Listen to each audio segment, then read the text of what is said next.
माननीय अध्यक्ष जी, नियम 56 के अंतर्गत विद्युत कटौती और जर्जर विद्युत व्यवस्था जैसे अविलंबनीय लोक महत्व के विषय पर आपने बोलने का अवसर दिया, इसके लिए मैं आपका आभारी हूं। आपके दीर्घायु स्वस्थ होने की कामना करता हूं।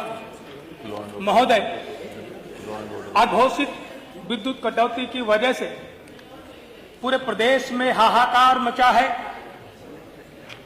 जहां पर सरकार ने पहले वायदा किया था कि तहसील मुख्यालयों पर 18 घंटे, ग्रामीणांचल में 18 घंटे, तहसील मुख्यालयों पर 20 घंटे और जिला मुख्यालयों पर 24 घंटे विद्युत आपूर्ति कराने का काम करेंगे।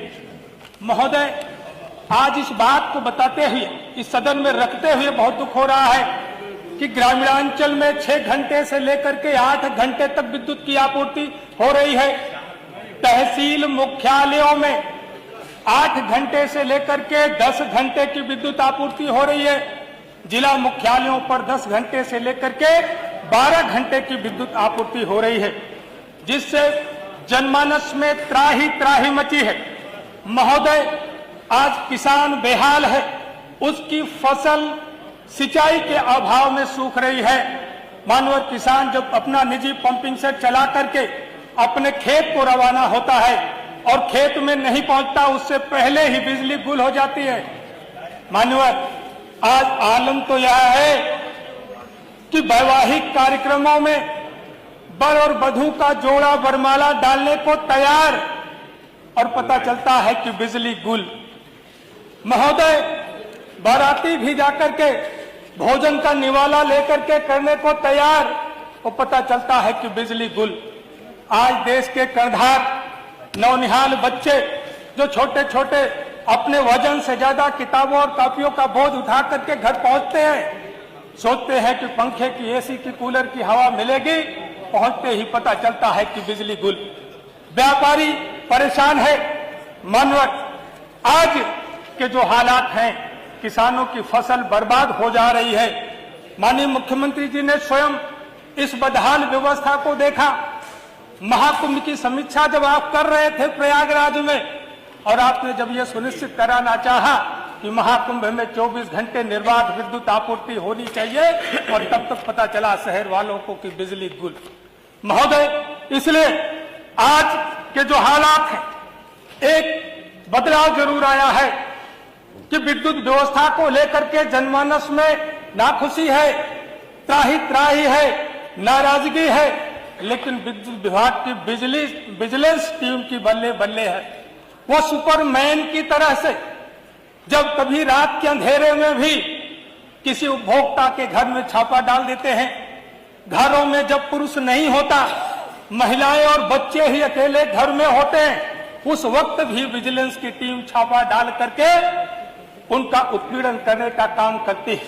दिन भर में अगर 100 उपभोक्ताओं को विद्युत चोरी के मामले में थाने ले जाया जाता है, तो 80% लोगों से वसूली करके उनको वापस भेज दिया जाता है, और 20% लोगों पर जो वसूली नहीं दे पाते, उन पर FIR दर्ज कराने का काम किया जाता है।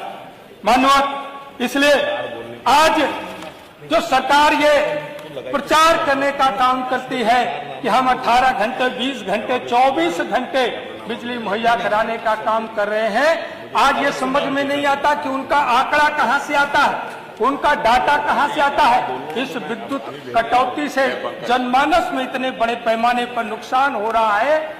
जो मेडिकल, अभी चिकित्सा की बात हो रही है, माननीय मुख्यमंत्री जी को भी मैं अवगत कराना चाहता हूं कि घोषित विद्युत कटौती की वजह से बड़े बड़े अस्पतालों में बहुत सारे अनावश्यक उपकरण लगाने पड़ते हैं। अगर कहीं CT स्कैन की सुविधा, MRI की सुविधा है, तो UPS, जनरेटर, सर्वो जैसे महंगे उपकरण लगाने की वजह से आम नागरिकों को चिकित्सा सुविधा भी महंगी हो जाती है। मानवर, इसलिए मैं आपके माध्यम से मैं कहना चाहता हूं कि बस आप उपभोक्ता परेशान है। स्मार्ट मीटर की रीडिंग बहुत फास्ट चल रही है। स्मार्ट मीटर की रीडिंग बहुत फास्ट चल रही है। मैं एक नजीर देना चाहूंगा, जनपद प्रयागराज के महुआइमा के बटहा ग्राम पंचायत में विजिलेंस टीम ने एक बस्ती से 27 लोगों के खिलाफ एफआईआर करने का काम किया था और बाद में कुछ लोगों को बुला करके वसूली करके मामले को खत्म करने का काम किया। जिस उपभोक्ता के पास केवल 1 कमरे का घर है, उस उपभोक्ता पे 3 साल का बिल 3,50,000 रुपए देने का कार्य किया था। माननीय, इसलिए सरकार से मैं आग्रह करना चाहूंगा कि जो भी उपभोक्ता स्मार्ट मीटर या मीटर लगवाते हैं, कम से कम उनको ये सुविधा मिलनी चाहिए कि अपने मीटर की रीडिंग कैसी है उसका परीक्षण कराने की एक पारदर्शी व्यवस्था का लाभ वो उठा सके।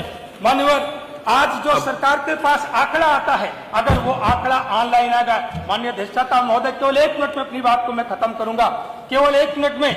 आज जो सरकार के पास जो आंकड़ा आता है, उसके लिए जितने भी इक्विपमेंट्स लगे हैं, जिसके जरिए सरकारी तंत्र अनुश्रवण करने का काम करता है, डाटा इकट्ठा करने का काम करता है, जो मॉडल के रूप में या डिवाइस के रूप में ऊपर लगे हैं, शहरों के 80% उपकरण खराब है और ग्रामीणों में 100% वो उपकरण खराब है। तो ये समझ में नहीं आता कि विद्युत आपूर्ति का आंकड़ा सरकार के पास कहां से आता है। माननीय, इसलिए मैं आप सब लोगों से कहना चाहता हूं कि ये जो मैनिपुलेटेड रिपोर्ट भेजी जाती है, आंकड़ा भेजा जाता है, आज उसका परीक्षण कराने की जरूरत है, जिससे आम नागरिकों को हम विद्युत आपूर्ति कराने का महोदय, बस एक 30 सेकंड में, जो लोकल फॉल्ट से आज परेशान है लोग, जो केबिलें लगी है उसका लेवल बहुत खराब है, जो केबल बदली जा रही है उसका लेवल बहुत खराब है। 6 महीने पहले केबल लगी थी और वो केबल 6 महीने में अपनी बात कह दी है। ट्रांसफार्मर ओवरलोडेड है, हीटर ओवरलोडेड है, उनका डिस्ट्रीब्यूशन ठीक नहीं है। मानो अगर अब आप अपनी बात खत्म करें, उस पर फोकस कमाल अख्तर जी, हीटर को ठीक कराने का काम किया जाएगा तो ओवरलोडेड